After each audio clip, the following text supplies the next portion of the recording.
사도신경으로 우리 신앙을 함께 고백하도록 하겠습니다. 전능하사 천지를 만드신 하나님 아버지를 내가 믿사오며 그 외아들 우리 주 예수 그리스도를 믿사오니 이는 성령으로 잉태하사 동정녀 마리아에게 다시고 본디오 빌라도에게 고난을 받으사 십자가에 못 박혀 죽으시고 장사한 지 사흘 만에 죽은 자 가운데서 다시 살아나시며 하늘에 오르사 전능하신 하나님 우편에 앉아 계시다가 저리로서 산자와 죽은 자를 심판하러 오시리라. 성령을 믿사오며 거룩한 공회와 성도가 서로 교통하는 것과 죄를 사하여 주시는 것과 몸이 다시 사는 것과 영원히 사는 것을 믿사옵나이다. 아멘. 우리 다 함께 찬송가 28장 복의 근원 강림하사 함께 찬송하도록 하겠습니다.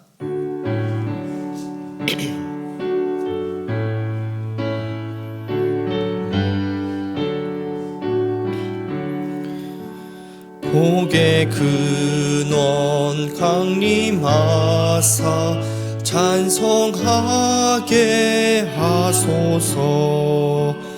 한량 없이 자비하심 증량할 길 없도다. 천사들의 찬송가를 내게 가르치소서. 구속하신 그 사랑을 항상 찬송합니다. 주의 크신 도움받아 이때까지 왔으니 이와 같이 천국에도 이르기를 바라네. 하나님의 품을 떠나 죄에 빠진 우리를 예수 구원하시려고 보혈을 주셨네. 주의 귀한 은혜 받고 일생 빚진 자 되네. 주의 은혜 사슬되사 나를 주께 매소서. 우리 마음은 연약하여 범죄하기 쉬우니 하나님이 받으시고 전국인을 지소서. 아멘. 오늘 함께 볼 하나님의 말씀은 고린도전서 1장 26절부터 31절까지입니다. 고린도전서 1장 26절부터 31절 말씀, 제가 가진 신약성경 264페이지에 있습니다. 다 찾으시지 않고 한 절씩 교독으로 읽고 마지막 31절 같이 읽도록 하겠습니다. 형제들아, 너희를 부르심을 보라. 육체를 따라 지혜로운 자가 많지 아니하며 능한 자가 많지 아니하며 문벌 좋은 자가 많지 아니하도다.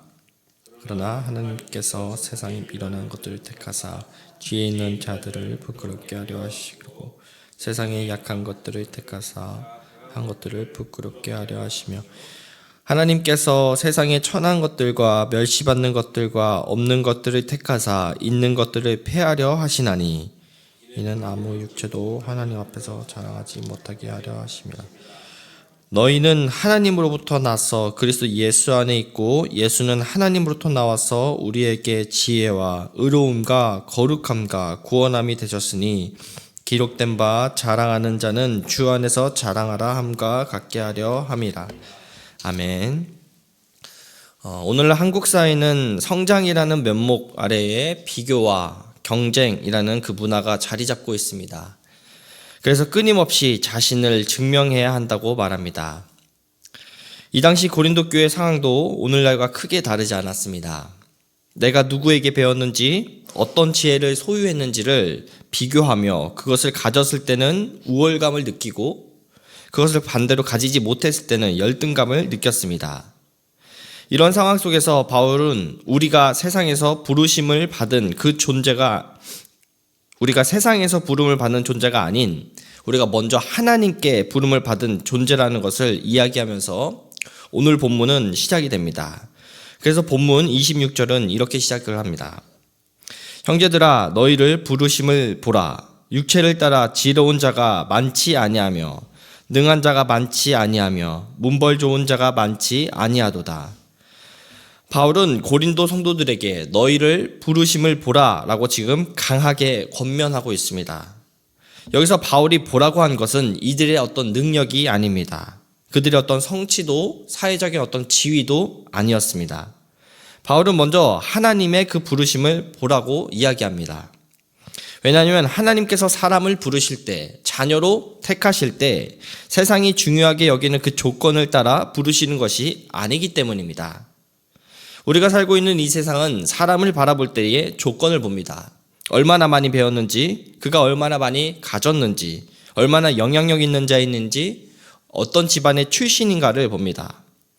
그러나 하나님은 그런 기준으로 자기의 그 백성을 부르지 않으십니다.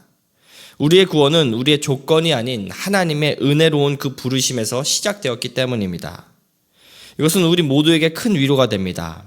하나님은 우리가 쓸만해서 부르신 것이 아니기 때문입니다.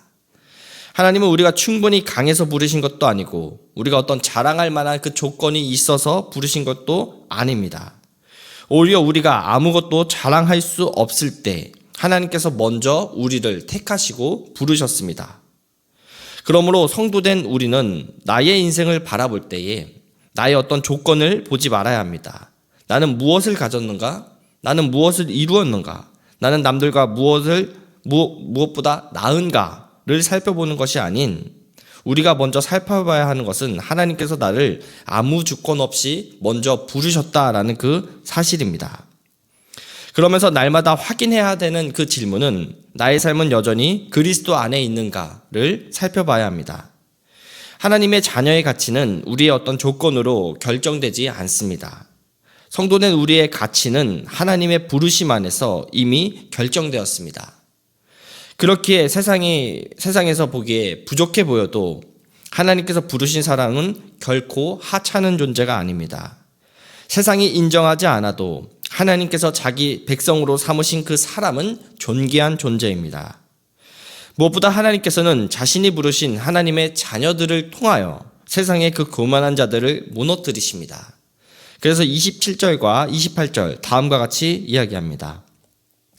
그러나 하나님께서 세상에 미련한 것들을 택하사 지혜 있는 자들을 부끄럽게 하려 하시고 세상에 약한 것들을 택하사 강한 것들을 부끄럽게 하려 하시며 하나님께서 세상에 천한 것들과 멸시받는 것들과 없는 것들을 택하사 있는 것들을 폐하려 하시다니. 여기서 미련한 것들은 세상 사람들이 보기에 미련하게 보이는 그 자들을, 약한 것들은 세상 기준으로 힘없고 영향력이 없는 그 자들을, 천한 것들, 멸시받는 것들, 없는 것들은 세상에서 주목받지 못하고 낮게 평가받는 버림받은 그 자들을 말합니다. 그런데 놀라운 것은 하나님께서 바로 그런 자들을 택하셨다라는 것입니다. 하나님은 세상이 높이는 것을 반드시 높이는 분이 아닙니다. 하나님은 세상이 낮게 보는 것을 낮게만 두지도 않으십니다. 하나님은 세상 기준을 뒤집으십니다. 이것은 세상이 자랑하는 그 지혜와 능력과 배경이 구원의 근거가 될 수 없음을 지금 계속 이야기하고 있는 것입니다. 그것을 왜 그럴까라고 이렇게 생각이 든다면 그것을 바울은 29절에서 다음과 같이 이야기합니다. 이는 아무 육체도 하나님 앞에서 자랑하지 못하게 하려 하심이라. 하나님께서 약한 자를 택하신 그 이유는 아무도 하나님 앞에서 자기 자신을 자랑하지 못하게 하려고 하시는 것입니다. 인간은 무엇이든 자랑거리로 삼으려는 그 본능이 우리들 안에 있습니다. 많이 가지면 많이 가진 것을 자랑하고 적게 가지면 적게 가진 것에 대한 겸손의 이름으로 자랑하고 싶어 합니다. 많이 배우면 지식을 자랑하고 싶어 하고 신앙생활을 오래 하면은 경력을 자랑하고 봉사를 많이 하면 헌신을 자랑하기를 원하고 심지어 자신의 고난과 약함까지도 은근히 자랑할 때가 있습니다. 그러나 하나님 앞에서 그 어떤 인간의 그 자랑도 바로 설 수가 없습니다. 우리의 지혜도 능력도 배경도 헌신도 공로도 구원의 근거가 될 수 없기 때문입니다. 하나님께서 우리를 낮추신 그 이유는 우리를 비참하게 만들기 위해서가 아닙니다. 이 세상에서의 그 헛된 자랑에서 우리를 자유롭게 하기 위해서입니다. 사랑하는 성도 여러분, 오늘 내가 붙들고 자랑하는 것은 무엇입니까? 혹시 인정받고 싶은 마음 때문에 마음이 지쳐 있지는 않습니까? 혹시 남들보다 나아 보여야 한다는 그 부담감 때문에 스스로를 계속 몰고 있지 않습니까? 반대로 남들보다 못한다는 생각 때문에 하나님이 주신 그 은혜까지 작게 여기고 있지는 않습니까? 오늘 말씀은 우리에게 분명하게 이야기합니다. 하나님 앞에서 자랑할 수 있는 그 육체는 이 세상에 그 어떤 것도 없다고 말입니다. 그러므로 더 이상 자신을 증명하기 위해서 살 필요도 없습니다. 나의 성취로 사람들 앞에서 가치를 증명하려고 하지 않아도 됩니다. 하나님께서 이미 그리스도 안에서 우리를 부르셨기 때문입니다. 그렇다면 하나님의 그 부르심을 우리가 분명히 자각하기 위해서는 어떻게 해야 할까요? 우리의 그 시선을 그리스도께로 돌려야 합니다. 그럴 때 우리는 그리스도를 자랑하게 되어 있습니다. 30절 말씀입니다. 너희는 하나님으로부터 나서 그리스도 예수 안에 있고 예수는 하나님으로부터 나와서 우리에게 지혜와 의로움과 거룩함과 구원함이 되셨으니. 이 말씀은 복음의 그러한 핵심을 담고 있습니다. 성도는 하나님으로부터 나서 그리스도 예수 안에 있는 사람이라는 것입니다. 우리가 스스로 그리스도 안으로 들어간 것이 아니라 하나님께서 우리를 그리스도 안에 두셨습니다. 그러므로 우리의 참된 그 정체성은 세상의 평가에 있지 않고 그리스도 안에 있는 것입니다. 바울은 우리가 그리스도 안에 있게 됨으로 얻게 되는 그 네 가지 지혜와 의로움, 거룩함, 구원을 순서대로 이야기하고 있습니다. 먼저 그리스도는 우리에게 지혜가 되셨죠. 인간의 지혜로는 하나님께 이룰 수 없지만 하나님께서 우리를 그리스도 안에 두심으로 우리에게 그 구원의 그 길을 열어주셨습니다. 또한 그리스도는 우리의 의로움이 되셨습니다. 그리스도께서 우리를 대신하여 의로운 삶을 사셨고 우리의 죄를 대신 담당하셨기 때문에 우리는 하나님 앞에서 의롭다 여김을 받을 수 있게 되었죠. 그리고 그리스도는 우리의 거룩함이 되셨죠. 우리는 본래 죄와 욕망에 묶여 있었던 그 존재였습니다. 그러나 그리스도 안에서 하나님께 속한 그 백성으로 우리는 구별되었습니다. 이제 그래서 우리는 세상과 똑같은 가치로 사는 사람들이 아닌 하나님께 속한 그 가치로 사는 그 존재로 부름을 받았습니다. 마지막으로 그리스도는 우리의 구원함과 그 구속이 되었었죠. 그리스도께서 그 값을 치르심으로 우리를 죄와 사망의 그러한 권세에서 건져내셨습니다.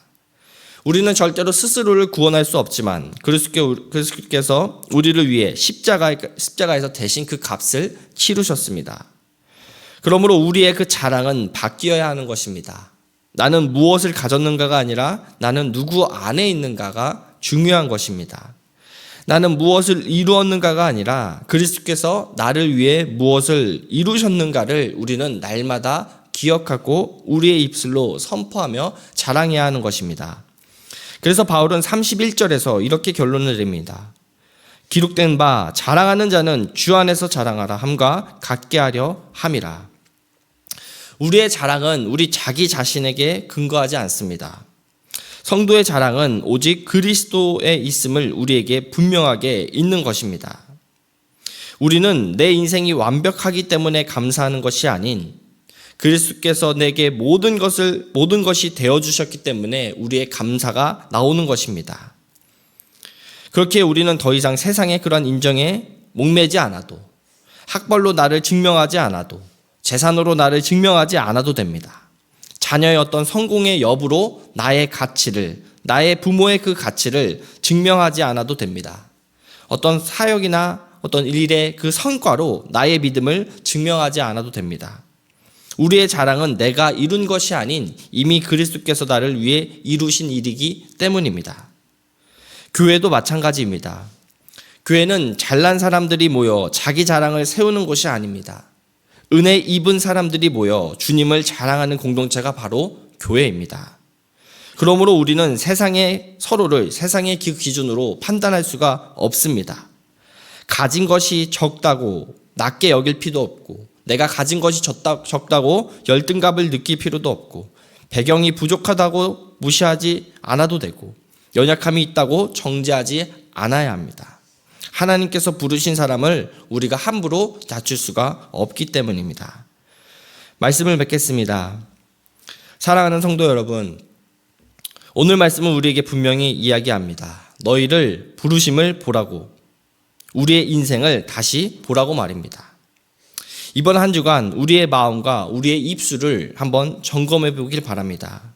나는 무엇을 자랑하고 있는지, 나는 또한 무엇 때문에 반대로 주눅들고 있는지, 내가 그것을 자랑한다면은, 또는 내가 그것에 대해서 주눅이 든다면은 그것이 나의 모습일 것입니다. 그것이 나의 어떤 조건입니까? 어떤 성취입니까? 사람입니까? 신앙의 어떤 경력입니까? 세상이 주는 그 인정은 절대로 오래가지 않습니다. 내가 붙드는 그 조건도 언젠가는 반드시 흔들립니다. 그러나 그리스도 안에 있는 그 은혜는 절대로 흔들리지 않습니다.